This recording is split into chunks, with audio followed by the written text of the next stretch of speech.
예, 역사 속에는 적절치 못한 일들이 많이 생깁니다. 역사를 바라보는 데는 다양한 해석적 접근이 있을 수 있습니다. 그러니까 우리가 이제 어떤 대상을 바라볼 때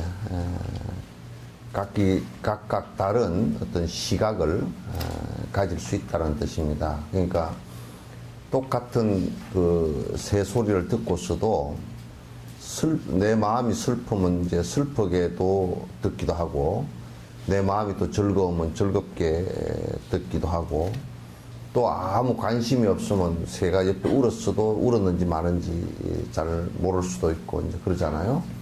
그래서 이제 전부 다 각각 다르게 들리는 것이죠. 그런데 우리가 역사도 마찬가지로 어떤 시각으로 보느냐에 따라서 그게 다르게 보이는 겁니다. 여러분께서 요즘에 우리 역사 교과서 얘기가 자꾸 나오잖아요, 그죠? 역사 교과서 얘기가 나오는데 이제 옳고 그름을 떠나서 옛날에 우리가 지금 살 길은 미국과 일본에 의지하는 수밖에 없다라고 생각하는 사람들은 또 이제 일제 점령당했던 것이 뭐가 그렇게 대단하게 나쁜 일이냐 이렇게 생각할 수도 있고, 또 이제 거기에 피해를 본 입장이라든지 수많은 또 사람들이 국가라는 것을 갖다 형성해서 피해를 보지 않고 살려고 했던 사람들, 또 피해를 받던 사람들, 이런 사람들은 또 한편으로는 그것은 우리 민족을 말살시키기 위한 것이다라고 이제 볼 수 있는 시각이 있습니다. 그러나 이제 옳고 그름에 관한 문제는 차치하고라도 그렇게 달리 볼 수 있다는 것이죠, 그죠? 그래서 지금 이제 다른 나라를 다른 사람이 점령을 해가지고 수많은 사람이 죽고 또 삶의 권리를 뺏고 그런 것은 그거는 뭐 역사를 바로 보느냐 안 보느냐의 차원에서 벗어나서 이건 인륜 도덕적 측면에서도 잘못된 것일 수 있잖아요. 그래서 그러나 보는 눈들은 다양할 수가 있다면 자기 업 따라서 본다는 것이 중요해요. 그래서 자기 업이 중생을 위하는 업이냐 중생을 위하지 않는 업이고 자기만을 위하는 업이냐에 따라서 또 달리 보이기도 하고요. 그래서 이제 역사라는 것은 이와 같이 보는 그 시각, 그걸 갖다 역사관이라고 그렇게 얘기합니다. 근데 그건 각각 달리 보일 수가 있죠. 달리 볼 수 있는데, 그러나 우리가 지금 어떻게 하면 좀 더 진짜 불행하지 않고, 서로가 불행하지 않고 좋은 인과를 지어서 살 수 있을까라고 했을 때는 또 남의 나라, 다른 민족을 침략해서 지배하거나 또 비지배인이 되거나 이런 관계가 형성되어서는 안 된다는 것은 지금 세계의 거의 공통적인 견해입니다. 어쨌든 그래서 역사를 바라보는 데는 다양한 해석적 접근이 있을 수 있습니다. 물론 부처님과 보살들은 모든 중생들에 대한 관심으로 자신의 안전을 돌보지 않고 일합니다. 그러니까 이제 우리가 이제 역사가 전개되어 나가는 가운데서 특히나 이제 대보살들 같은 경우는, 보살행을 수행하는 사람들 같은 경우는 자기의 희생이라는 것이 그렇게 중요한 것은 아니다, 그런 얘기예요. 중생에게 이익만 된다 그러면 내가 죽고 사는 문제하고는 별 상관이 없다. 그러니까 내가 살아남기 위해서 하는 것이 아니라 중생이 어떻게 행복에 도움이 될 것인가, 거기에 집중되어 있죠. 그래서 수많은 보살들이 항상 수행을 할 때 생각하는 것이 중생을 건지겠다, 중생을 고통으로부터 건지겠다는 그 생각이 전제가 되어졌기 때문에 수많은 보살들이 중생이 고통으로부터 벗어나는 그런 계기가 된다면 본인이 설사 죽음을 당하더라도 그렇게 큰 문제로 삼지 않는다 그 말이죠. 그래서 수많은 역사상에서 보살들이 그와 같이 이제 행을 갖다 했고, 그런 큰 보살이 한 분 나오실 때마다 그 바른 법이, 법이라는 게 저렇게 실행되는 것이구나라는 것을 알고서 어두운 그 세상 속에 그 밝은 불을 하나 켜는 것처럼, 마치 그 망망한 대에 등대가 있는 것처럼 그렇게 우리가 그 빛을 보고서 항해를 할 수 있게 됩니다. 그래서 많은 사람들이 그 보살의 그런 희생의 모습을 보고서 그쪽을 향해서 그 길을 갖다 인도받기도 하고 그렇게 하거든요. 그래서 이제 그 부처님과 보살들은, 모든 보살들은 중생에 대한 관심으로 자신의 안전을 돌보지 않고 불사를 한다 그 말이죠. 불사를 합니다. 관세음 보살님도 역시 티벳과 특별한 의견을 가지고 있습니다. 그래서 필요에 따라 언제나 현신하시고는 하였습니다. 그러니까 관세음 보살님께서 직접적으로 티벳의 정법이 유통되는 것이 어렵고, 그래서 중생들이 어둠 속으로 다시 빠져 들어갈 상황이 되었을 때 그런 관세음 보살의 현신들이 나타나셨단 말이에요. 그리고 이제 현신들이 나타나셨다라는 것은 직접 그 관세음 보살의 분신이 나타나기도 하고, 또 실제로 다른 그 수행자를 통해서 나타나기도 하고, 그렇게 수많은 그 보살들이 나타나는 가운데 관세음 보살님께서도 그렇게 하셨다, 그런 얘기예요. 그래서 그러나 이러한 가피와 끊임없는 관심에도 불구하고 지금도 여전히 티베트인들은 수많은 문제를 안고 살아갑니다. 그러니까 우리가 이제 중생계가 존재하는 한은 항상 여러분이 문제가 있죠. 그러니까 이를테면 여러분이 밥을 먹는 것은 굉장히 깊은 일이지만도 밥을 먹고 나면 소화를 시켜야 되고 화장실을 가야 되는 문제가 꼭 생긴단 말이에요. 사는 것은 꼭 문제가 있어. 그래서 살아있다라는 것은, 지금 내가 살아간다는 것은 수많은 문제를 갖다 언제나 항상 안고 살아가고 있어요. 그래 크게 보면 태어났기 때문에 필연적으로 죽을 수밖에 없는 그런 문제를 꼭 안고 있고, 그 다음에 돈을 좀 벌었기 때문에 돈을 부도가 날 그 문제를 갖다 꼭 안고 있고, 그리고 이제 여러분이 맛있는 걸 꼭 맛있다고 먹고 나면 꼭 뚱뚱해질 문제를 갖다 꼭 안고 있고, 그러니까 하여튼 그 상대적인 문제를 갖다 꼭 안고 살아가요. 그거는 어디서든지 다 마찬가지예요. 그걸 극복하지 못할 때는 바로 큰 고통이 다가온다. 한국 같은 경우도 지금 가장 큰 문제가, 나는 크게 보면 한 세 가지 문제로 봅니다. 하나는 남북의 문제. 남북의 문제가 극복이 안 되고 전쟁이 일어나거나 그러면 이건 누가 이기고 지고의 문제가 아니고 굉장히 심각한, 전 세계에서 다시 우리가 6.25 직후에 약 한 2, 3천 불대로 떨어진다라고 생각을 하면 그건 상상하기가 곤란하고, 수많은 사람이 전쟁의 총탄에 맞아 죽지 않더라도 굶거나 병들거나 또는 전쟁 스트레스로 인해서 죽게 되는 상황이 벌어질 거란 말이에요. 이라크 전쟁 같은 경우도 그냥 한 100만 정도가 이라크인들이 그대로 죽었거든요.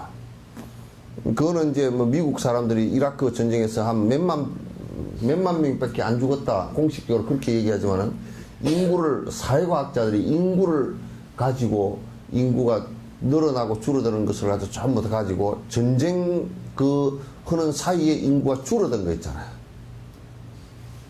평소와 달리 확 줄어드는 것이 생겨요. 그러니까 전쟁 속에서 총을 안 맞아 죽지 않았어도 이를테면 여러 각종 병에 걸려 죽었다든지, 또는 굶어 죽었다든지, 또 놀래서 죽었다든지, 또는 아들이 전쟁터에 나가서 죽었는데 심장마비가 걸려 죽었다든지, 이렇게 그런 사람은 전쟁에서 직접 죽은 그 통계 속에 들어가지도 않거든.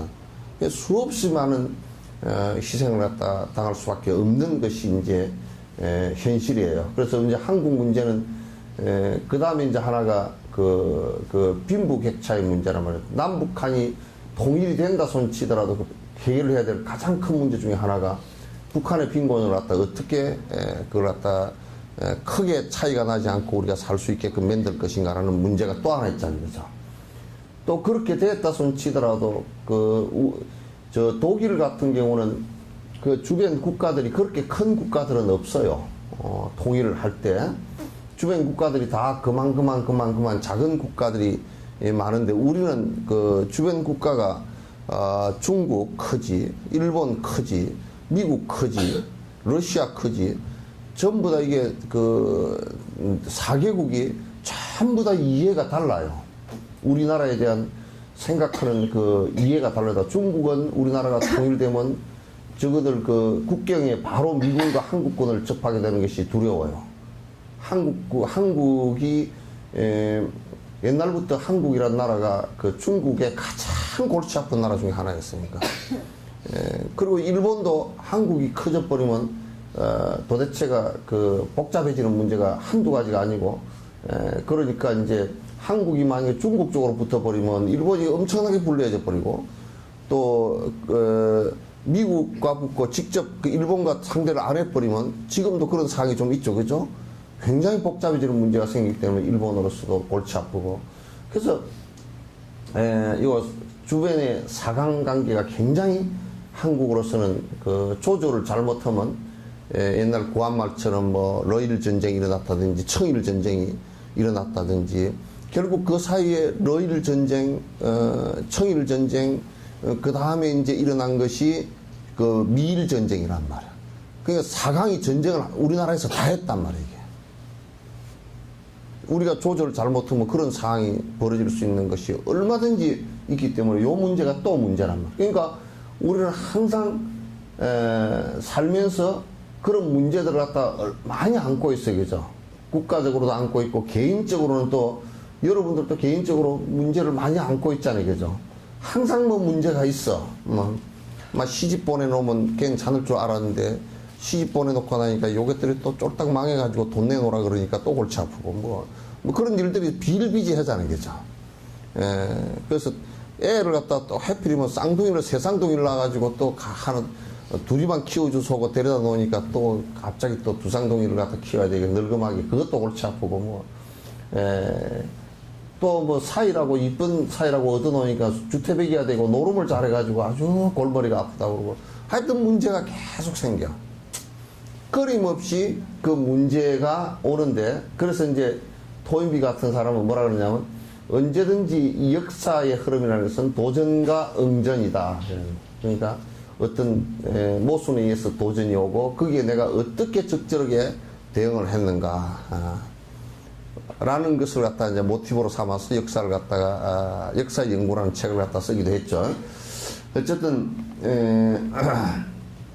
티벳도 여전히 그런 그 큰 스승들의 가피도 있었고 또 깊은 그 성인들의 관심도 많이 있었지만은 여전히 문제를 안고 있고, 지금도 티베트는 독립이라는 큰 문제를 갖다가 산더미처럼 히말라야 산보다 더 큰 문제를 갖다가 가슴에 안고 있단 말이죠.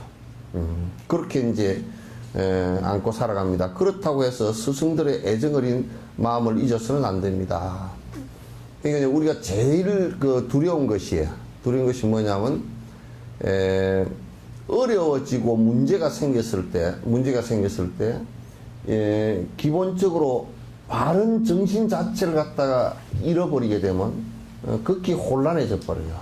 그리고 곧 흔들려서 망하게 된단 말이야.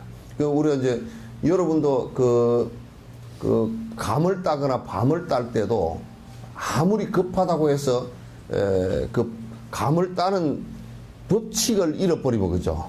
우리는 톱을 들고 가가지고 감나무 밑둥을 싹둑 잘라가지고 감을 따면 그 다음에 감을 딸 수 있겠어요, 없겠어요? 왜 있지? 감을 전혀 딸 수가 없단 말이에요. 그러니까 감을 따건 밤을 따건 간에 그 나무의 특성에 잘 맞춰야 되고 또 그 원칙에 법에 잘 맞춰야 되죠, 그죠? 그와 마찬가지로 우리가 아무리 어려운 상황이 닥쳐오고 바쁘더라도 우리말에 그런 좋은 말이 하나 있구만 보니까 아무리 바빠도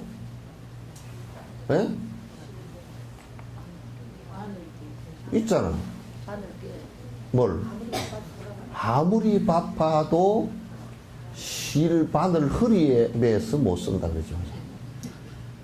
아무리 바빠도 끼어야 돼, 이게. 끼어야 되는데, 아무리 바빠도 바느질 하는데만 바빠 죽겠어. 그래서 바늘을 그 허리에다가 실을 갖다 쪼매가지고 이 꼬매지를 못 하잖아요. 그죠? 이거 안 된단 말이야. 그러니까 바쁘고 급할수록 또 뭐라고? 급할수록 돌아가라. 그 원칙이 저 미국에는 119나 이쪽에 소방대원들 훈련시킬 때 급한 상황이 벌어졌을 때 뛰어가는 것을 절대 허용을 안 한대. 우리는 급하면 뛰어가잖아요. 그죠? 뛰어가가지고 거기 가가지고 숨이 가빠서 죽겠잖아. 그거 가가지고 녹다운이 돼버린다. 그러니까 절대 가면서 생각하고 준비하고 물에 빠진 아이를 건지기 위해서 쫓아가는 것이 아니라 슬슬 걸어가면서 노닥노닥 가는 게 아니라 걸어가면서 호흡을 조절하면서 저기에 지금 도달했을 때 내가 어떻게 할 수 있냐. 가는 도중에 내가 로프를 갖다 어디서 구하고 가고 그래야 건질 확률이 훨씬 높다는 거야. 그 나라가 어렵고 힘들고 할수록 나라가 바른 법을 잃어버리면 절대 안 되는 거야. 그런 원칙이 서 있어야 되고 그런 원칙에 의해서 바른 법을 잃지 않고 이렇게 스텝 바이 스텝으로 가는 거예요. 그러니까 정신이 혼미해져 버리면 바른 법을 잃어버려. 그러니까 우리가 삼국시대 때도 고구려 같은 경우가 그 무신정권이 영계소문에 밑에 그 영계소문이 막강한 무신정권이고 보장왕을 갖다가 완전히 그 호주머니 조약들처럼 생각하고 살던 사람이니까 그 밑에 연정토라든지 이런 사람들이 굉장히 막강한 무신에서 권력을 갖다 다 장악하고 있으면서 그러니까 굉장히 나라가 잘 될 것 같지만 벌써 위계 질서가 다 무너져 버리고 그러면서 이제 연정토나 이런 사람들이 바른 소리를 듣기가 싫은 거야. 권력을 휘두르는데 바른 얘기를 듣기가 싫어서 스님들 다 쫓아내 버렸어. 그래서 삼국유사에 보면 보덕화상 비례방장설이라는 게 있어. 보덕 스님이 제자들을 데리고 전부 다 백제로 다 넘어와 버렸어. 그 도인들을 데리고 다 넘어와 버렸다. 피신으로 와 버렸다. 중국 같은 경우도 도인들을 데리고 니 졸리냐? 졸리면 자. 그 옆에 할머니 무릎 빼고 자 그냥. 화장실? 그 화장실 갔다 와. 화장실 안 가면 큰일 난다. 야. 갔다 올 거지?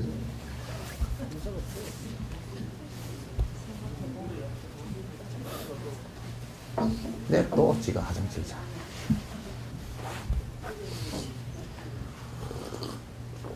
그래서 이제 고구려가 멸망하게 된 첫 번째 단초가 어디 있냐면 무신정권이고 그 강력한 정권을 탈취한 사람들이 바른 법의 소리, 바른 삶에 그 귀를 기울이질 못했고 그 이제 고구려 스님들이 바른 얘기를 하기 시작하니까 이제 그 사람들을 갖다 탄압을 하니까 그 사람들이 전부 다 이 사람들은 지금 말이 안 통하는구나.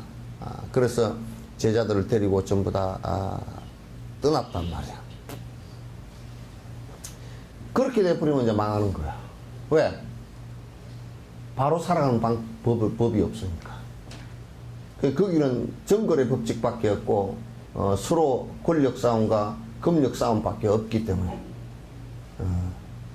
그러니까 이북 같은 경우도 지금 그 바른 법이 서 있지 않고 저기는 그렇기 때문에 나라가 무너지는 것은 아무리 강권 통치를 하더라도 무너지는 것은 시간의 문제이지 그렇게 오래 가지는 못할 것이라고 저게. 무슨 김정은이 한 30살밖에 안 되는 게 어떻게 지가 뭘 다 알리요 그게.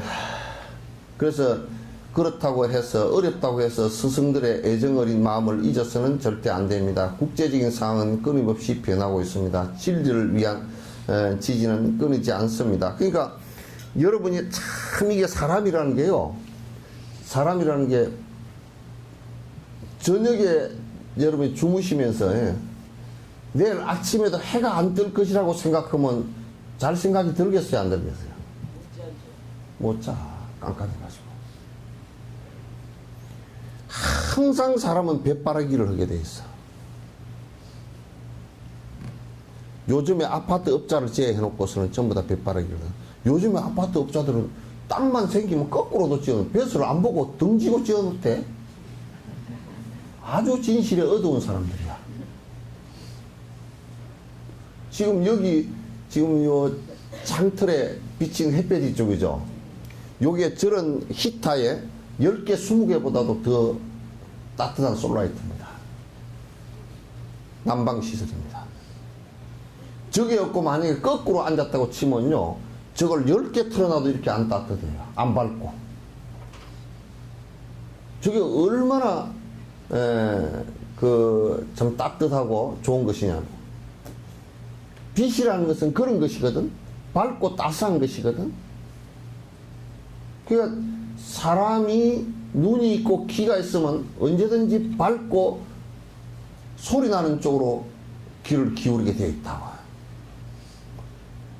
진실이라는 것에 사람은 항상 목말라 하게 되어 있어요. 딴짓을 하면서도 진실이라는 데는 목말라 하게 되어 있어요. 딴짓을 하면서도. 여러분, 밤에 주무시다가 불 꺼놓고 주무시다가 화장실에 가려고 하면 제일 먼저 뭘 해요? 불 켜지. 불을 안 켜고 가다가는 문을 들이받거나 무슨 문지방을 들이받거나 뭐 엎어지거나 문제가 생기겠지. 그래서 참 사람은 진실과 사실과 그 다음에 밝음과 따스함으로 귀와 눈을 갖다 집중시키게 되어 있어요. 그래서 행복해지는 길도 우리가 비유를 하자 그러면 겨울에 엄지 쪽으로 앉아있는 집은 상당히 사실은 춥고 고통스럽다고. 돈도 많이 들어가고. 그러나 양지 쪽으로 앉아있는 집은 따스하고 돈도 적게 들어가고 밝고 좋단 말이야. 진실이 통하는 곳에는 그와 같이 아름다움이 있어요. 그와 같은 아름다움이 있어요.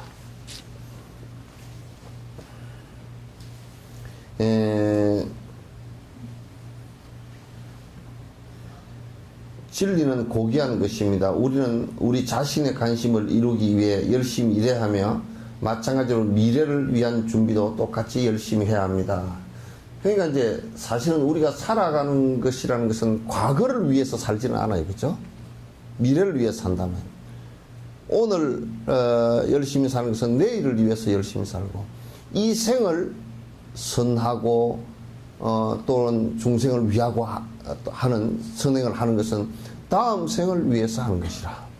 다음 생이라는 것은 짧게 보면 내일이고 길게 보면 내년이고 좀 더 길게 보면 다음 생이란 말이에요. 다음 생을 위해서 사는 것. 미래를 위해서도 우리는 충분히 우리의 삶을 갖다가 정비할 필요가 있다, 그런 얘기예요.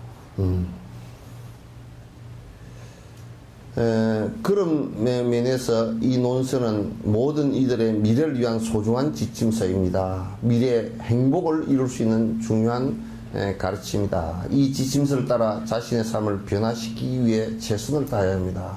그런데 이제 우리는 보통 보면 수행이라고 할 때는 외부적 변화만 자꾸 생각을 한다고. 자꾸 외부적인 변화만 생각을 해요. 내가 이를테면 절에를 다니냐 안 다니냐 그렇게 생각을 하거나, 내가 절에 가서 내가 무슨 승복을 갖다가 내가 깨끗하게 입고 가서 내가 무슨 다니느냐 안 다니느냐 이런 외형적인 것을 가지고 많이 따진다. 그런 변화는 실제적 변화가 아니라 그건 그림자의 변화라. 우리가 이제 여러분 그림자 놀이할 때 뭐 고양이 모습이라든지 이게 손을 가지고 만들잖아요. 그죠? 여기 비친 것은 그 빛의 각도에 따라서 나타난 그림자일 뿐이지 실제는 아니란 말이야. 그래서 변화라는 것은 곧 그 나의 변화를 얘기해. 나의 업의 변화를 얘기하는 거야. 나의 생각과 나의 말과 내 행동이 변화하는 것을 얘기하는 것이다. 근데 변화를 하는데 이게 나쁜 쪽으로 변하면 절대 안 돼. 안 좋은 쪽으로 변하면 안 된다. 여러분도 김치라는 것이 참 그게 어떻게 그걸 그렇게 발견을 했을까 참 희한한 거야. 여러분 김치를 담아 놓으면 틀림없이 유산균 발효가 되죠. 그죠? 다른 균 발효가 안 돼. 다른 균이 들어가면 그 유산균이 워낙 강력해서 다른 균이 들어가면 못 살아. 그걸 어떻게 알았을까? 그러니까 그 유산균이 변화를 시킨 거야, 이게. 만약에 다른 균이 부패를 시켜버렸다 그러면 그럼 우리는 김치를 못 먹는 거야. 그 변화를 시키는데 어떻게 더 쓰임새 있게 변화를 시킬 것인가? 우리들 마음을 어떻게 더 좋은 방향으로 변화를 시킬 건가? 선한 방향으로.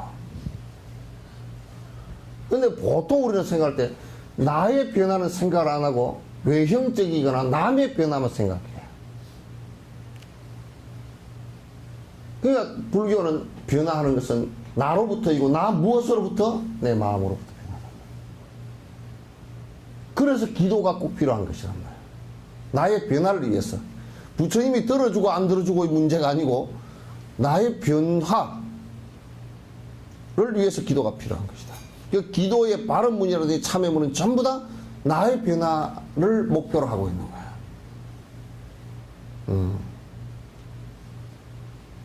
내가 변화하지 않았을 때는 이 세상은 변화할 게 없다. 그러니까 우리는 자꾸 이제 고속도로를 잘 닦아놓고 그 집을 빌딩을 뭐 100몇 층짜리를 짓고 그런 것이 엄청난 변화이고 그것도 미국에서는 뭐 달나라도 가고 화성으로도 가고 그러니까 엄청난 변화 같지만은 사실은 마음속에서는 변화된 게 없어요. 그것은 더 큰 욕망을 추구하는 한 수단으로 쓰일 뿐이란 말이에요.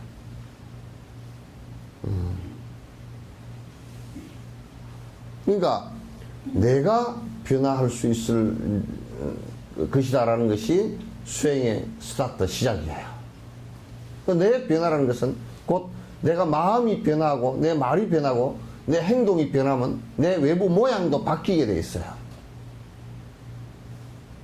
우리 간단하게 아이고 나는 모피를 내가 동물들이 아주 그 불쌍해서 내가 모피를 입을 수가 없어. 그러면 내 생각이 그렇게 돼버리면 그 다음에 내가 말도 나는 모피를 안 입을 거야. 그 다음에 행도 나는 모피를 갖다 안 입게 되는 거야. 마음이 변하면 그렇게 변해간다.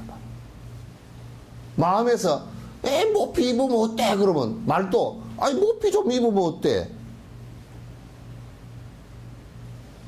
그 누가 아니 모피 입으면 여수 같은 데는 떠 죽겠더라. 그만 입지 말라고. 여수에서 뭐 모피 입을 때가 몇 번이 되겠어. 그 보관하고 잘못하면 그 안에 단백질이 돼가지고 뭐가 다 먹어버린대. 예? 좀이 다 먹어버린대. 그래서 나는 기도를 내가 했다고. 여수에서 모피 갖고 있는 사람은 좀이 싹 다 먹었어서. 한번 구멍을 11군데만 내버리면 못 입을 거 아니야?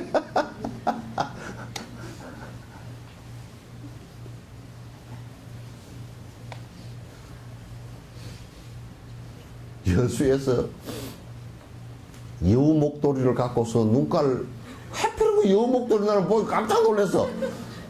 어떻게 딱 여우 눈 같은 걸 두 개를 뺑 달아놔가지고 눈이 뺑뺑 돌아가 그게. 요렇게 해놨는데 요것도 돌아가더라고 이게.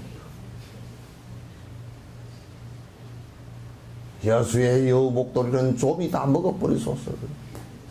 내가 기도를 했다. 그러면 지가 설마 링크 코드를 두 벌 사진 않겠지. 한 번으로 끝내겠지. 여수 같은 데서, 북극 같은 데서나 어쩔 수 없이 그냥 추워서 얼어 죽으니까 어쩔 수 없이 그렇게 입는 치더라도 여수 같은 데는 이 폼생폼사하는 이 마음만 좀 빼버리면 좀 낮은코 태어날 때 삼신할미가 밟아버린 납작고 좀 세우려고 말이야. 그 코 좀 세우려고 이렇게 폼 잡다가 그 사는 것이지 그 아무것도 아닌 것을 갖다. 여기도 있구나. 뒤에 앉아가지고 안 보인다.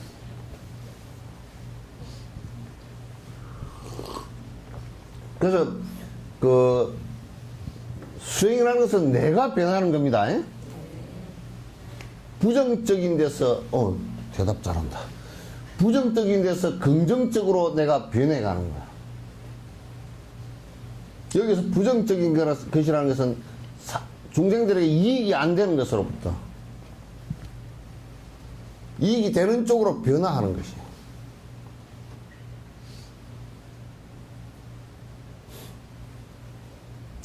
우리 이럴 거 아니야. 간장게장을 담는데 그냥 뭐에 따라 뭐 염상인가 초상인가 뭘 가지고 다 그따 담 갖다 놓으면 게를 나중에 먹을 때 그냥 게 껍질이 바삭바삭한데 여수에서 그렇게 한 게장집이 있었다 그러더라고. 뭘 해가지고 껍질이 바삭바삭해. 아마 안에 게 껍질 가운데 무슨 이게 뭐 반응을 일으키게 해서 약화시켰던가 봐.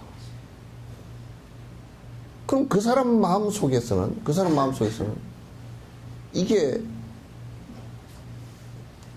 사람들에게 건강에 도움된다는 생각을 하나도 안 했을 거 아니야. 그 사람 마음은 어떻게 하든지 돈만 벌면 된다는 생각을 했을 거 아니야. 근데 이게 이 간장게장이 사람들에게 참으로 건강에 도움이 됐으면 좋겠다라고 생각했다면 그걸 못 하겠지. 그 마음이 있으면 그걸 수도보고 못 하는 거야.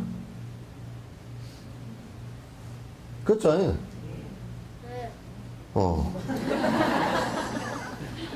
요놈이 저번부터 아주 실그럽더라고. 전에 할아버지 딱 닮았어.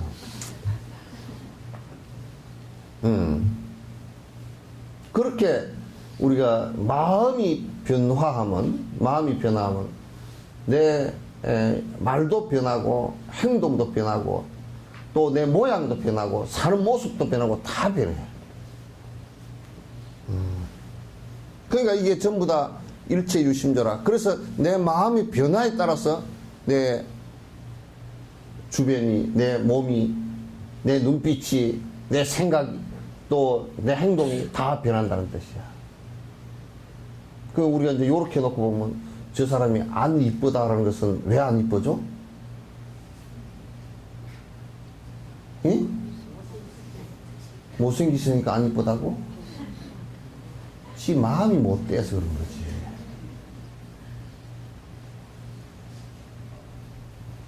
저 사람 이쁘게 생겼다 그러면 뭐가 이뻤다고?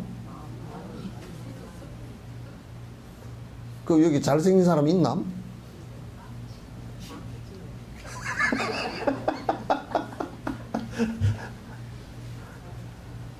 아이고.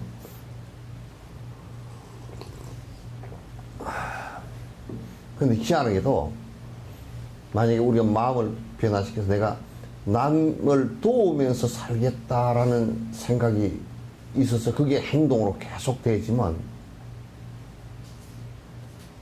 남의 어려움을 잘 자꾸 귀담아 들으려고 그러면 귀가 자꾸 커진대 이게. 이렇게. 지금 본인들 귀 만져봐. 큰 거 안 큰 거. 귀가 이렇게 귓바퀴도 커지고 요렇게 커진다는 거야. 요렇게. 나무 소리를 듣기 싫다 그러면 요거 짤막 해가지고 요렇게 돼 있다. 이게 실제로 그렇게 된대. 실제로 그렇게 된단 말이야.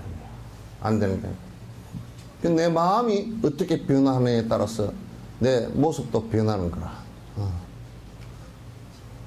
그 전에 광주에 그래서 이제 자활 그 모임에서 도지사 만나러 한번 갔더니 거기에 강주 자활에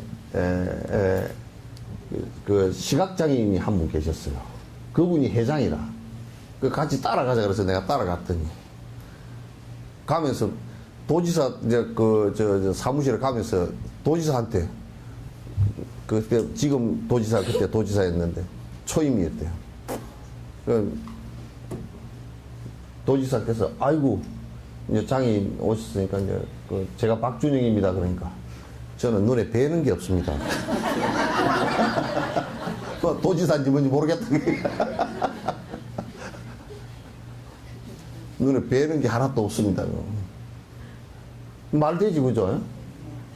그러니 막 아예 도지사라는 것은 쌩 까놓고 자기 할 얘기 다 하겠다 그 얘기야. 진짜 그러더라고. 막 저는 눈에 뵈는 게 없으니까 도지사인지 뭐 누군지 잘 모릅니다. 그 얘기 하랍니다. 그리고 막 억지 얘기도 막 하더라고. 네. 어쨌든 내 마음이 변화하는 것이 굉장히 중요하고 항상 그래서 이 법문을 법이라는 것은 내 마음의 변화에다가 모든 것을 집중해야 됩니다. 아시겠죠? 대답 잘한다. 전에 어디 법문을 갔는데 그 조명이 끔끔해. 한 1000명 정도 사람이 있는데 조명이 끔끔해가지고 저쪽에 어떤 사람이 자꾸 내가 얘기할 때마다 이러더라고. 그래서 저 사람 되게 법문을 긍정적으로 듣는 거 보다 쪼느라고. 졸면서 이리가 이러고 앉았어. 그래 나중에 눈에 익숙해져가지고 보니까 졸고 앉았더라고. 이 한국 사람은 또 눈이 작아가지고 자는지 안 자는지 멀리 있으면 잘 안 보여.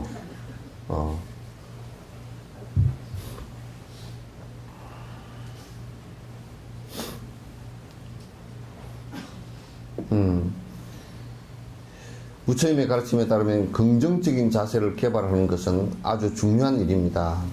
여러분들 역시 좋은 동기를 가지고 그 가르침을 듣기 바랍니다. 그러니까 참 이게 절에 오는 것도 그렇고 무슨 일이든지 처음에 가장 중요한 것이 동기에 관한 문제야. 씨앗에 관한 문제야. 그 씨앗은 뭐냐면 결국 내가 어떤 마음으로 살 것인가라는 그 문제거든. 그래서 나는 이름을 지을 때 꼭 그걸 제일 우선으로 봐. 요놈이 어떤 마음으로 살았으면 좋겠다. 그래서 그 이름을 제일 첫 번째 그걸 넣는다. 뭐 다른 걸 맞춰보는 것은 뒤에 맞춰보자. 요놈이 어떻게 좀 살았으면 좋겠다. 이 이름을 들을 때마다 그런 생각이 좀 남이 불러주는 거 아니에요, 그죠? 남이 불러줘. 아무개야 불러주면 그 부르는 이름이 그렇게 하라는 명령같이 들리게끔 만들어놔야 되겠다. 그 내가 이름을 꼭 해석을 옆에 써가지고 준다고. 몰라. 할미들이 그거 가르쳐 주는가 몰라. 가르쳐 줍니까? 애한테 이렇게 가르쳐 줘? 그 이름 뜻이 이런 것이다. 이름 뜻이 이런 것이다. 가르쳐 줘가 자꾸 얘기를 해줘. 그게 삶의 동기가 될 수 있어. 그저 그냥 좋은 얘기를 하는 것이 아니라 이 아이는 이런 동기를 갖고 살아줬으면 좋겠다라는 것이 이름에 내가 꼭 안에다 넣거든. 그래서 의미를 제일 중요하게 생각을 하지. 그러니까 무슨 일을 하든지 우리가 삶에 있어서 어떤 동기를 갖고 하느냐 중요해.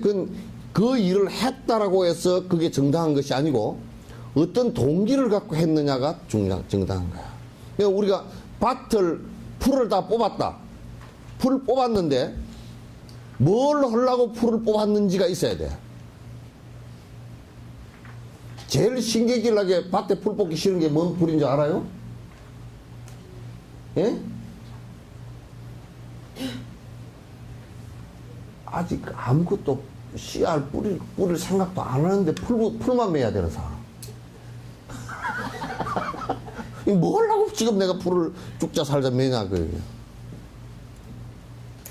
그죠? 아, 여기다 고구마를 심으려고 부르면 고구마 수확할 것도 생각이 나고, 고구마 떼 먹을 것도 생각이 나고, 야, 이게 생각이 나서 그래도 힘이 좀 덜 드는데, 뭘 할 건지도 모르고 풀을 뽑고 앉았으면, 아빠 이거 뭐 하려고 풀 뽑아? 그냥 풀이 무성하니까 뽑는 거야. 무성한 대로 두면 안 돼. 풀은 두면 안 돼. 걔는 온 산천을 그럼 다 파고 다녀야 돼?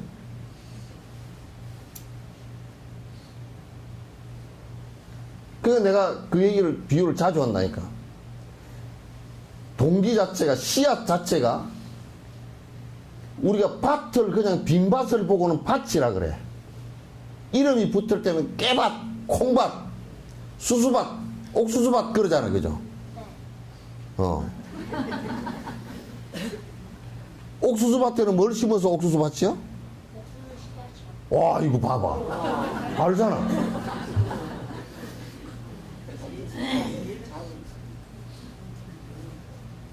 그러니까 옥수수밭에는 옥수수를 심었기 때문에 옥수수밭이 되죠, 그죠? 사람도 선행을 하는 사람이면 선한 사람이라 그래. 악행을 하는 사람이면 악한 사람이라 그래. 악인이야. 허황된 생각을 갖고서 노름을 한다 그러면 노름쟁이 사람이야. 노름쟁이라는 것은 사람이라는 뜻이야. 그렇게 계속 반복해서 한다는 뜻이야. 저 사람은 도둑, 놈 그러지. 도둑은 아주 못된 것이기 때문에 놈자를 붙여버려, 뒤에다가.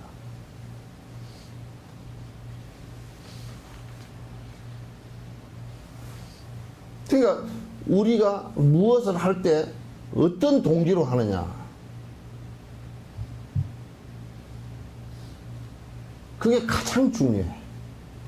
우리 아이들을 가르칠 때도 아이들이 어떤 동기로 지금 공부를 하느냐를 가르치지 않으니까 대학을 나와서도 어디로 가야 될지를 모른다니까. 옛날에는 학교에 다니고 한 것은 옛날에는 전부 다 뭐 때문에 다녔어요? 배고파서.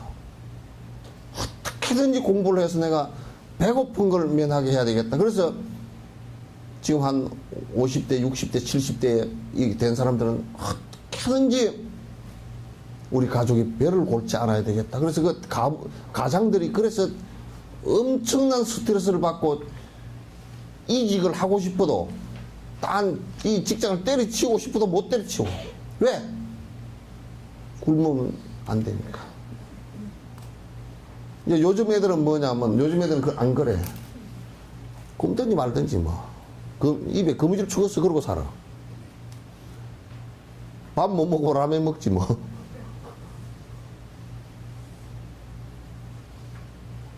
그러니까 이 수행도 동기가 일체 중생을 위하겠다는 생각을 내지 않고서는 그 어떤 수행을 형식적으로 참선을 하든지 연부를 하든지 또는 경을 읽든지 그건 별 의미가 없다 그 말이야.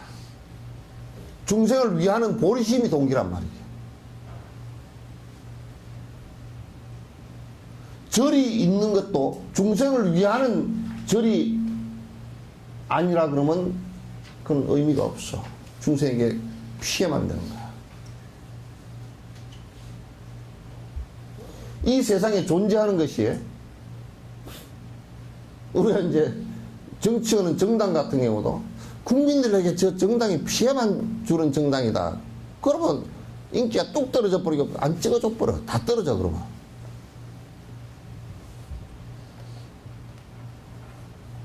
그러겠죠? 그래서 그 동기가 매우 중요하다는 것을 갖다 꼭 전제가 되어줘야 돼요.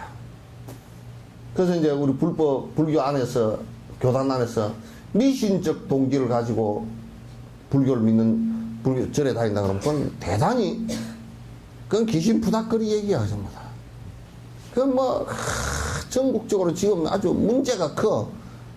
맨날 무슨 뭐 집이 뭐 안 되면 뭐 천도제 지내라 그러고, 천도제 또 천도 안 됐다고 또 지내라 그러고, 또 아이 누가 우리 애가 설사를 합니다. 아유 천도가 안 되고 귀신이 배를 주물럭주물럭 해가지고 또 설사하니까 또 천도지지나고 그러고 한번 6, 7번씩 울가 먹어. 아, 차도 보이차도 6, 7번 넘어가면 맛없어. 그럼 뭐 어쩌고 삐끗하면 이제 천도지지내래. 49제는 돌아가신 망자를 위해서 기도해주고 좋은 곳으로 갔으면 좋겠다는 것이, 누가 천안이 열린 사람 아니면 천도가 되어졌는지 안 되는지 그거 몰라. 천안이 열린 대보살들이라야 그걸 본단 말이야. 그건 뭐 안 됐다고 또 뭐, 요즘에는 조상을 그렇게 울가먹더라고. 나 항상 그런 얘기가, 어디 가면 뭐 집에 안 된다 그러면 조상이 앞을 가로막았어. 내가 우스갯소리로, 그럼 새로 막지 왜 가로막노?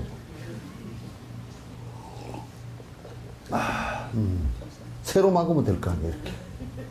가로막지 말고.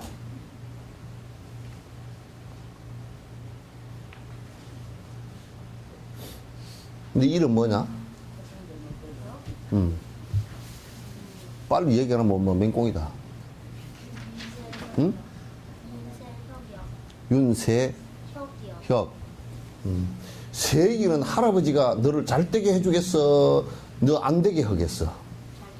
봐. 쟤만도 못하다니까?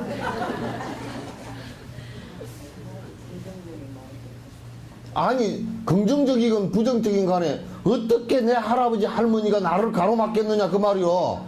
여러분은 심정적으로 생각해봐. 내 귀한 손자 정손자를 갖다가 잘 되게 도와야지 어떻게 가로막겠냐 그 말이야. 그거 거짓말 아니야 전부 다.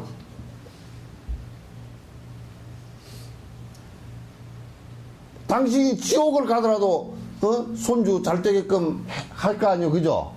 여러분들도 그렇죠. 밥 한 끼 안 해줬다고 확 그냥 배를 주물럭주물럭 설사나게 만들어야 되겠다 그렇게 하겠어?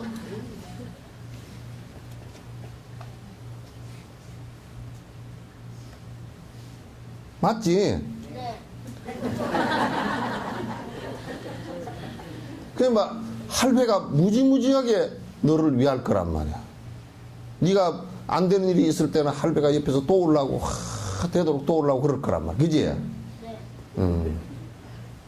근데 네가 할배 제사 잘 지내야 되겠어 안 되겠어? 잘 지내야 돼. 봐라. 아니 저게 정답이라니까. 그렇게 그냥 딱딱 얘기해놔야지. 뭘 귀신 씨나를 까먹는 얘기로 뭐 천도를 갖다 안 해가지고 조상이 앞을 가로막고 세로막고 누워서 막고 그렇게 하겠느냐.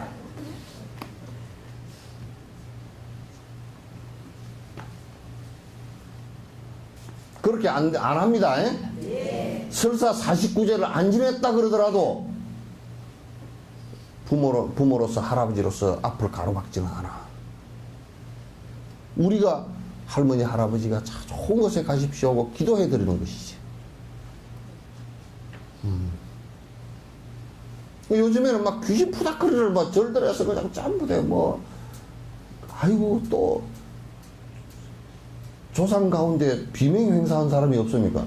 아, 우리나라 같이 살기가 험악한 세상에 옛날에 뭐 구한말 동학혁명 그 다음에 무슨 뭐 일제시대 때 6.25 2차 대전 보릿고개 넘어오면서 조상 가운데 한 5대까지 올라가면요 3, 55, 한 150년까지 올라가면 어느 누구라도 한 사람이 병들어 죽었거나 비명 행사했거나 총 맞아 죽었거나 바다에 빠져 죽었거나 다 있어요.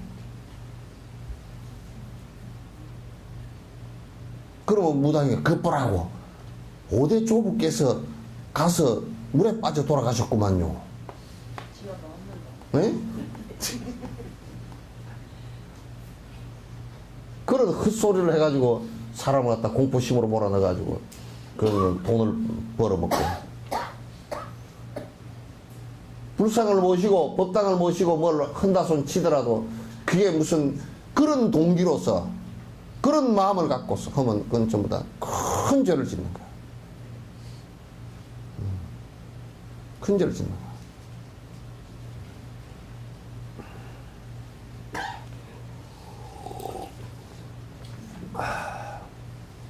그리고 나는 이 한량없는 공간의 모든 중생을 위해 완전한 깨달음을 성취하고자 이 위대하신 까밀라 신라의 수행차제 중편을 들으리라. 첫 번째 뭐냐면 이 수많은 중생을 갖다가 행복으로 이끌기 위해서 이 법문을 듣는다. 이렇게 하면 법문 듣는 동기가 딱 맞다 그 말이야. 진옥스님이 얼마나 떠드나 보자. 그리고 그것도 안 맞고. 또 저 사람이 무슨 얘기하나 그 삐따다 거기 이렇게 보면 그건 법문 듣는 자세도 아니고 그거는 독이 묻은 그릇이라. 또 그 다음에 스님 법문을 안 들으니까 심심하네. 그리고 나와서 듣는 사람은 듣고 가면서도 여기에 법문이 심심풀이 땅콩밖에 안 돼. 가면서 다 잊어버리고 가. 그래 깨진 그릇이 돼 있어. 다 가면서 다 잊어버리고 들으면서 다 잊어버리고 그리고 또 다음 주에 들으면 저걸 저번 주에 들었던가 어쨌던가 가물가물하고 막 그 깨진 그릇에 물 담아 놓은 거 똑같아. 1분도 안 돼서 다 새버리고 어디 가버리고. 라고 생각해야 됩니다. 몸과 말과 마음의 어떠한 행위도 기본적으로는 그 성품의 동기에 의해 결정됩니다. 그러니까 절대적으로 중생을 위한다는 생각을 가지고 해야지, 그렇지 않고 다른 동기로서 하게 되면 결국 다른 결과가 나와버려요. 결국 다른 결과가 나와버린다. 그러면 그건 문제가 심각한 거지.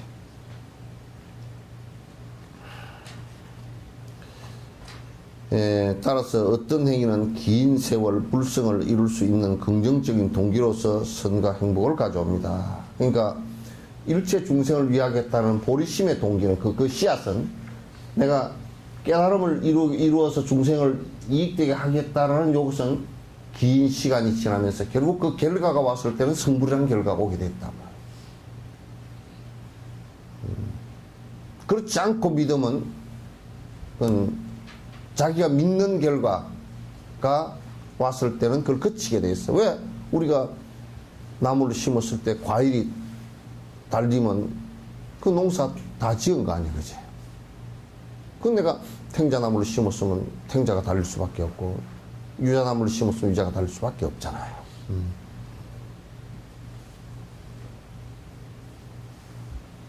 따라서 어떤 행위는 긴 세월, 반면에 바르고 건강한 동기를 잃어버리면 아무리 열심히 수행하여도 부정적인 결과를 가져올 수밖에 없습니다. 그러니까 아무리 밭이 좋아도, 밭이 아주 걸고 좋아도 거기에다가 씨앗을 잘못 뿌려놓으면 그냥 그의 농사는 다 망친단 말이에요. 그래서 우리가 이제 어렸을 때도 교육시키면서 아이들에게 삶의 동기가 명료하게 삶의 동기를 갖다 느낄 수 있게끔 해줘야 돼요. 교육에 있어서 삶의 동기를 갖다 느낄 수 없게끔 해주면 그건 문제가 심각해져요. 우리 그러더라고요. 전에 누가 나한테 그렇게 물어. 스님, 내가 이제 사업을 접으려고 그럽니다. 왜요? 그 사업은 부지런히 또 하시면 좋을 것 같던데, 그랬더니. 이제 뭐, 먹고 살 만큼 벌어놨고, 나 이제 안 할랍니다. 그 사람 동기는 뭐였냐면, 돈을 버는 것은 그냥 내 먹고 살라고 버는 거야. 그러니까 그 동기가 다, 결과가 나왔을 때는 그냥 안 하는 거야. 거기 어디에도 중생을 위하겠다는 생각은 없잖아요. 그죠?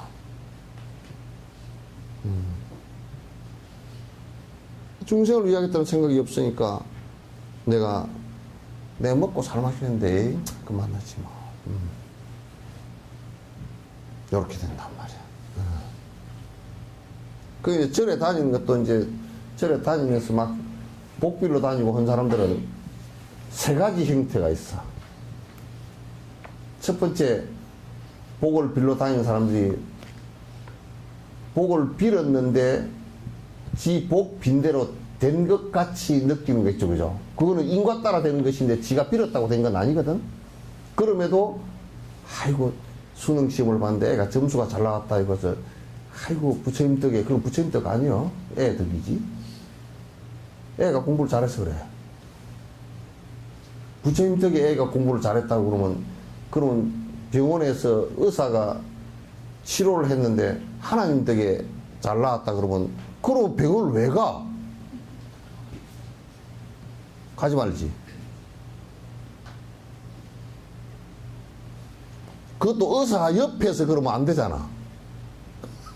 의사 옆에서 의사가 죽자 살자 수술해가지고 약 투입하고 막 신경곤두 써가지고 겨우 낫게 해놨더니 아이고 하나님 덕입니다. 아이고 부처님 덕입니다. 아 그럼 뭐 부처님 덕이면 뭐로 병원을 와?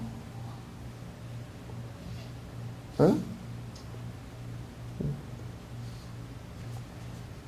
그거 안 되잖아, 그죠?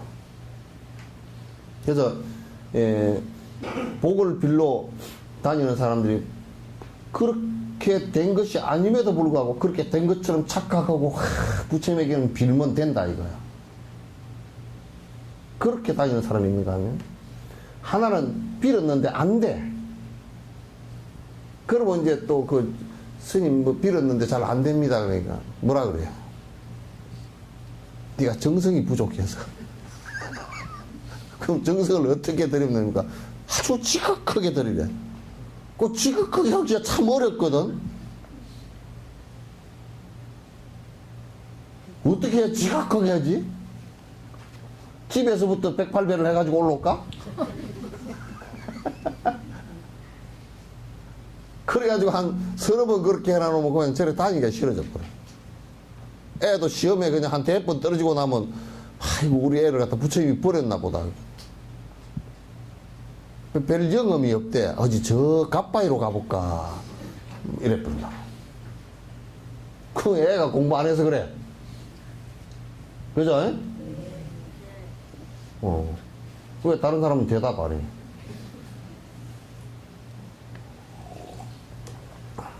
또 이제 복비로 다니는 사람은 또 그럼에도 다니는 사람이 있어. 이도 저도 아니고 맹 해가지고 다니는 사람이 있어. 뭐 이루어졌건 말았건 간에 그냥 뭐 맹 해가지고 판단력도 없이 가세 그러면 하 가세 집에 갑시다 하 집에 가세.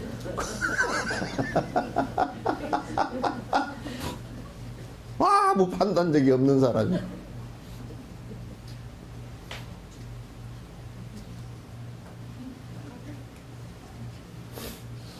그래 그 세 부류들은 완전히 미한 부류들이 아주 형편없이 미한 부류들이야. 미 아름다울 미자 말고 말이요. 요 미자야. 요게 쌀이거든. 그죠? 책받침이에요. 오늘 가가지고 쌀을 갖다가 한 대알을 책받침에다 놓고서 요렇게 봐. 어디 굴러갈 걸 몰라가지고 뺄랑갈랑갈랑 이렇게 이쪽으로도 땡으로 못 굴러가. 쌀은 럭비공보다도 더 원이 이상하게 생겼잖아요. 그죠? 길쭉한 데다 납작하고 그래가지고 잘 굴러가지 못하고 알랑알랑 책받침에 쌀이 어디로 굴러갈지 모르게 이렇게 한다고 해서 이 밑자를 이렇게 써놓은 거야. 책받침에 쌀이라고. 그럼 미한 중생이라 그래요.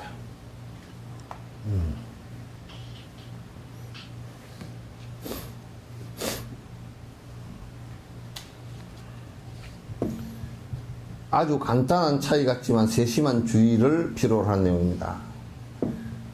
그런데 요게 처음에 뿌리 났을 때는 씨앗밭에 뿌리 났을 때는 깨를 심었는지 조를 심었는지 잘 모르죠? 네. 음이 안 났을 때는 몰라. 네? 네? 그런데 주인은 알아. 뿌린 주인은 안단 말이에요. 그러니까 결국은 내가 무슨 씨를 뿌리는지 내 마음을 보면 안단 말이에요, 이게. 내가 지금 어떤 꼬라지인지 내 마음을 보면 알겠지, 그죠? 예. 그지? 응. 내 마음을 보면 안단 말이에요.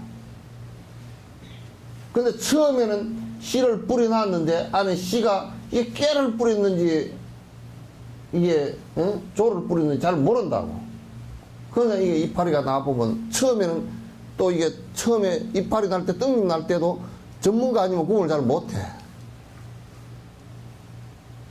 그래, 우리 어머니께서 전에 하시는 말씀이, 옆집에 누가 14살에 시집을 왔는데, 가서 조밭, 서숙밭 좀 메고 오라 그랬더니, 서숙하고 바랭이 풀하고, 바랭이 풀 알아요? 구분을 못 해가지고, 바랭이 풀은 뽑기가 힘들고, 서숙은 뽑기가 쉽거든. 서숙은 쭉 올라오고 쭉 오고 이래서 쏙쏙쏙 다 뽑아놓고 바랭이만 놔두고 왔다. 잡초만 놔두고 왔더라고요. 그 처음엔 구분이 잘 안 돼. 조금 커도 구분이 잘 안 되고, 막 꽃이 피고 씨가 달리면 완벽하게 구분되죠. 그같이 다 비슷한 불법 같고 다 비슷한 것 같지만도 어느 시점이 돼서 꽃이 피고 그 결과가 맺어질 때 정도 되면 완벽하게 다르다는 것을 알 수 있어.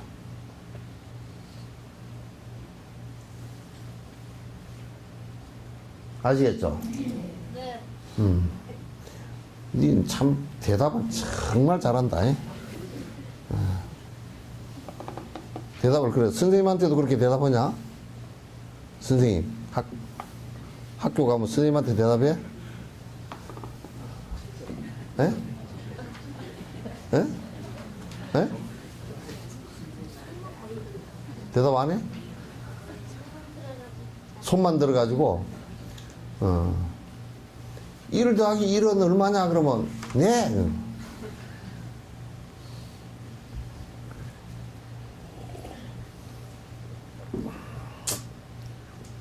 심사숙고에 잊지 말아야 할 것입니다. 이 논서에서 저자는 소승과 대승의 모든 길에 대한 핵심적인 내용을 설명하고 있습니다.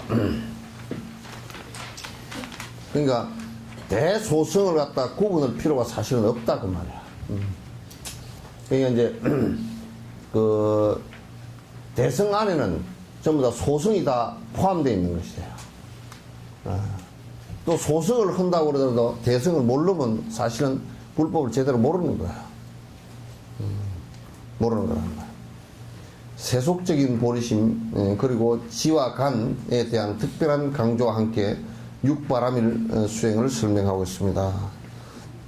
여기에 세속적인 보리심이라는 것이 뭐냐면 실제적으로 내가 아직 완전히 보리심을 갖다 이루지 못하고 보리심 지금 생활하면서 발심되어져서 아직까지 결과는 오지 않았지만은도 지금 내가 보리심을 이렇게 해서 진행하고 있는 모든 행위들을 갖다 세속 보리심이라는 거야.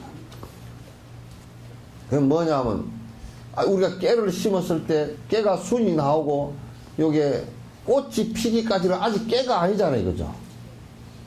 깨나무고 깨이파리고 깨꽃일 뿐이지 깨씨는 아니란 말이야.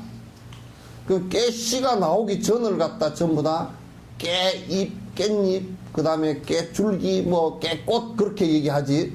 이거는 아직 완성된 깨는 아니다. 그러니까 결과가 나올 때까지 기다려야 된단 말이야. 이게 세속 보리심. 여기서 그런 보리심에 관한 설명과 그 다음에 사마타 비파사나 삼매를 이루는 거, 그 정신적인 집중을 완성시키는 거, 그 다음에 관, 일체 집중된 상태에서 세상을 관찰해보는 바른 정견으로 관찰해보는 것, 요건 뒤에 설명이 되니까 요 정도 해놓고요. 에 대한 전화 왔습니다. 대한 특별한 강조와 함께 육바람일 수행을 갖다 아주 세밀하게 설명을 하고 있습니다.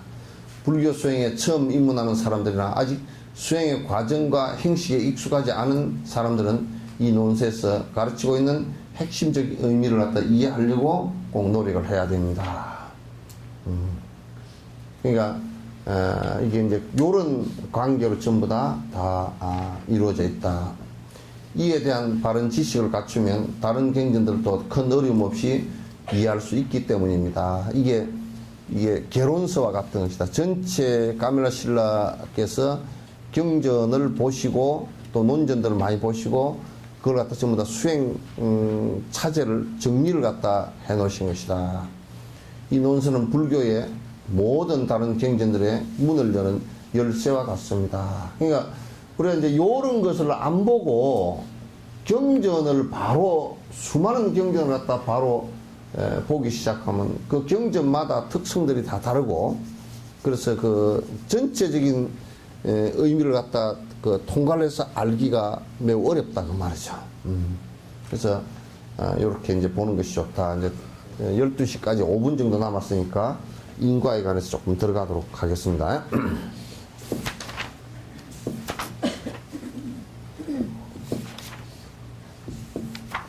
첫 번째 이제 불교라고 얘기할 때 불교의 핵심 철학이 뭐냐?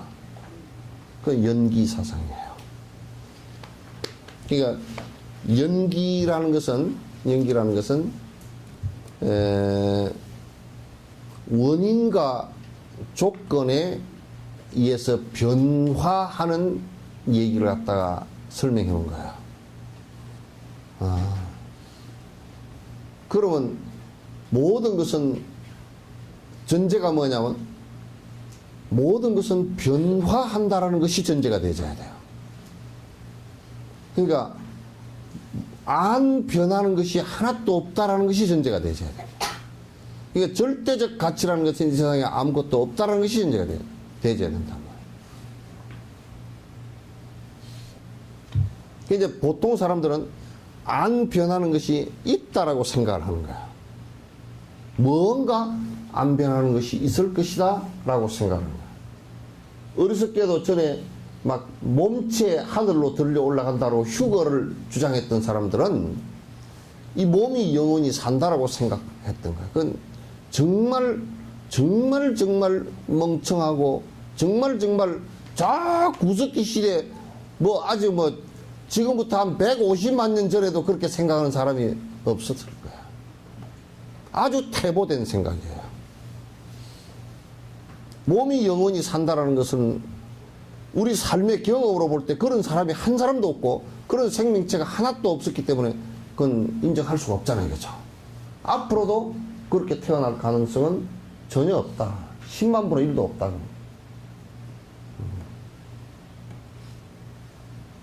그러니까 또 어떤 사람들은 그러면 어떤 뭐 정신이나 이를테면 나무도 또는 그 바위도 산도 정령이 있어가지고 그 정령 자체는 안 변하고 그런 것이 있지 않느냐. 정령신앙 같은 게 토테미즘이지.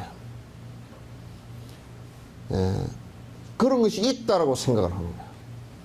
그게 조금 더 발달되면 유일신 체제에서 그런 정령이 사람에게도 그런 정령이 있는데 그 정령이 내가 지금 믿고 잘 따르면 천국으로 가고 못 따르면 지옥으로 갈 것이다 이렇게 생각하는 거야. 그런데 실제로 그런 것은 존재하지 않는다 그 말이야. 그러면 이제 이 세상은 어떻게 존재하느냐? 요거는 이제 근대 과학이 증명을 거의 다 해내고 있단 말이에요. 상당 부분 증명을 많이 하고 있단 말이에요. 전부 조건들의 모임이야. 어떤 변치 않는 것이 있어서 그렇게 된 것이 아니고 전부 다 조건들이 모여서 그렇게 된 거야. 그 물이라는 실체가 있는 것이 아니고 H2O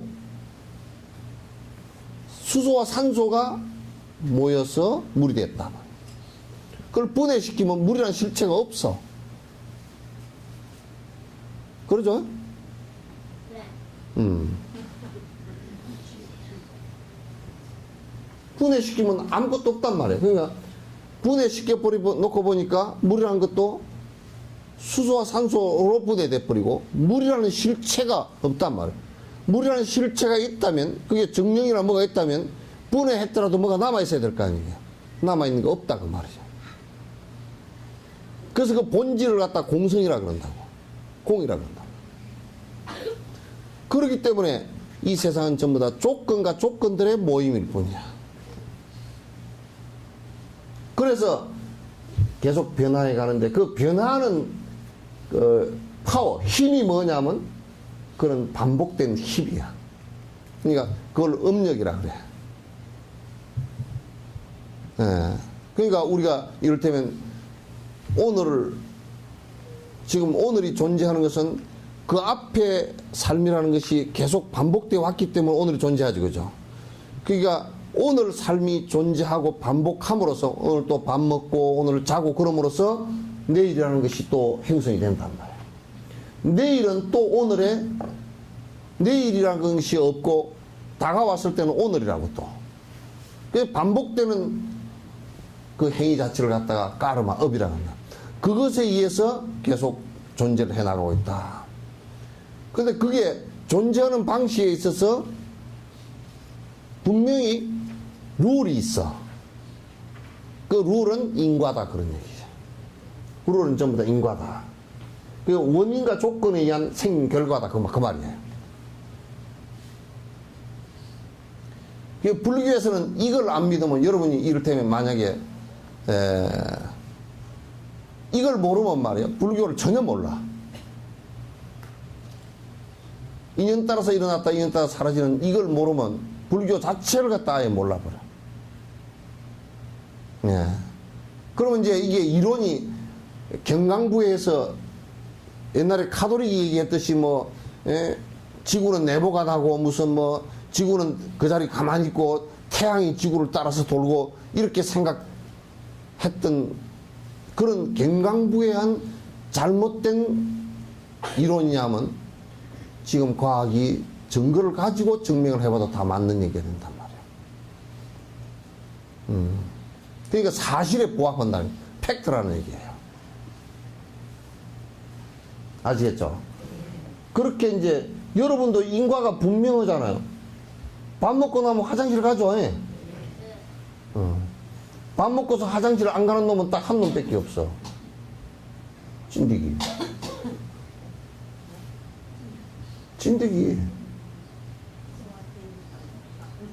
소에 붙어있는 찐득이. 그건 똥구멍이 없거든. 그럼 뭐냐면 배가 똥똥해지면 똑 떨어져. 떨어져가지고 배 안에서 전부 다 씨가 알이 다 깨져가지고 전에 엄마 배를 갖다 다 뚫고 나오는 거야. 그렇게 번성을 하거든.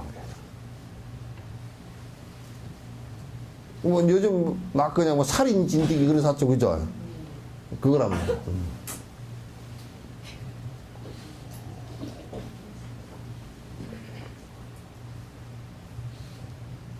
그러나 걔들은 하도 짐승이나 사람의 피가 기종에 피가 아니면 번성을 못해.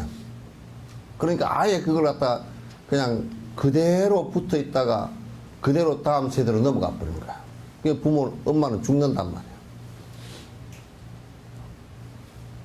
그래서 지금 우리가 살고 있는 그 자체가 전부 다 원인과 조건에 의한 결과들의 삶이에요. 그걸 벗어나서는 존재할 수가 없어요. 그럼에도 불구하고 우리는 뭐냐면 그걸 인정을 잘 안 하고 우매해가지고 자꾸 뭐라 그러냐면 탱자를 심어놓고 유자가 달리기를 바란단 말이야. 그래서 지금 불법은 어떻게 해서 유자를 생산하려고 그러면 유자나무를 어떻게 골라서 어떻게 심고 가꾸느냐, 이것에 관한 얘기들이에요. 불교 수행은. 다른 것이 아니에요. 그래서 이제 이 본문에 들어가서 이제 인과라는 것을 사실은 제일 첫 번째 그 제목으로 내놓은 거예요. 그 인과를 이해하지 못하고서는 불법 자체를 갖다 이해하기 어렵다라는 거예요. 자, 오늘은 이제 여기까지 하죠.